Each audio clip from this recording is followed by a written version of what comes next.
इन दिनों राजस्थान में कांग्रेस पार्टी के कुनबे में घमासान मचा हुआ है। हाल ही में जालोर दलित छात्र की मौत के बाद राजस्थान में राजनीति का पारा 7वें आसमान पर है। सरकार अपने ही विधायकों और मंत्रियों के निशाने पर आ गई है। प्रदेश में बढ़ते घटनाक्रम से जनता इस कंफ्यूजन में है कि राज्य में पुलिस शासन है या अपराधियों का शासन। जालोर, अलवर, रायसर, जयपुर क्रमानुसार होते इस घटना के कारण सरकार विपक्ष के साथ अपने ही मंत्रियों के निशाने पर है। इन सब में जालोर में इंद्र कुमार नाम के छात्र की मौत के बाद प्रदेश में सियासत ने जन्म लिया। चाहे सत्ता पक्ष हो या विपक्ष, सभी में आरोप प्रत्यारोप का दौर शुरू हुआ। जालोर घटनाक्रम के बाद राजस्थान के सभी जिलों में रैली, विरोध प्रदर्शन शुरू हुए। हर तरफ आरोपी की फांसी की मांग और पीड़ित परिवार को मुआवजा और सरकारी नौकरी की मांग उठने लगी। हर कोई जालोर के सुराना गांव जाने लगा।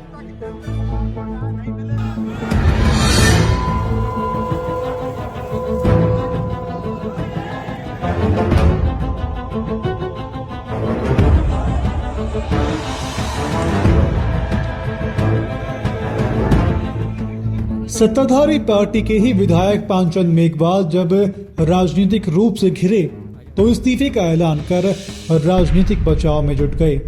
इधर सचिन पायलट से लेकर के गोविंद सिंह डोटासरा, पांचन मेघवाल से लेकर राजेंद्र गुढ़ा तक सत्ता पक्ष के हर नेता का जमावड़े के साथ में वाद विवाद करने लगा। जिस गांव का नाम किसी ने सुना तक नहीं था, आज वो राजस्थान के नक्शे पर उभर कर आ गया है। लेकिन इस बीच एक सवाल उठने लगा। मां का कहना है कि मटका छूने पर शिक्षक ने छात्र को मारा, तो वहीं गांव के लोगों का कहना है कि पानी के लिए स्कूल के अंदर और बाहर एक टैंक बना हुआ है, सभी उसी टैंक से पानी पीते हैं, अलग से कोई मटका नहीं रखा हुआ। जालोर मामले पर इंद्र के दोस्तों ने कहा कि इंद्र के कान में पहले से परेशानी थी और पड़ोस के लोगों ने शिक्षक का समर्थन भी किया है। मामले पर पुलिस ने कहा मर्डर और SC/ST एक्ट में मामला दर्ज कर लिया गया है। टीचर को हिरासत में लिया गया है। मटकी वाली बात की अभी पुष्टि नहीं हो पाई है। स्कूल में पानी की एक बड़ी टंकी है, वहीं से सारे लोग पानी पीते हैं, ऐसी जानकारी सामने आई है। स्कूल में पढ़ाने वाले SC टीचर ने भी यही बात बताई। घटना पर जालोर से भाजपा विधायक जोगेश्वर गर्ग ने इस मामले में सवाल उठाए। उन्होंने कहा जिस स्कूल में घटना हुई वो प्राइवेट है, इसमें 2 पार्टनर हैं, एक राजपूत और एक मोची। वहां के स्टाफ में आधे से ज्यादा टीचर SC/ST के हैं। मेघवाल, मोची और भील भी हैं। ऐसे में स्टाफ के बीच में अलग अलग पीने के बंदोबस्त हो ये हो नहीं सकता। मेरे हिसाब से अभी हमें जांच रिपोर्ट का इंतजार करना चाहिए। वर्तमान में राजनीति के लिए ऐसा होना प्रतीत हो रहा है। स्थानीय विधायक पांचन मेघवाल ने कहा घटना के बाद CM से परिवार के लिए 50 लाख रुपए की आर्थिक मदद और परिवार के एक सदस्य को सरकारी नौकरी देने की मांग की गई।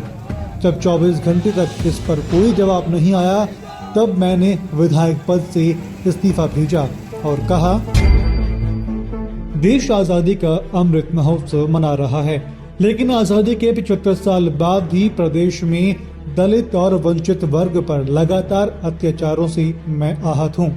मेरा समाज आज जिस प्रकार यातनाएं झेल रहा है, उसका दर्द शब्दों में बयां नहीं किया जा सकता। NCRB के आंकड़ों पर नजर डालें तो दलितों पर अत्याचार मामले में राजस्थान नंबर 2 पर है।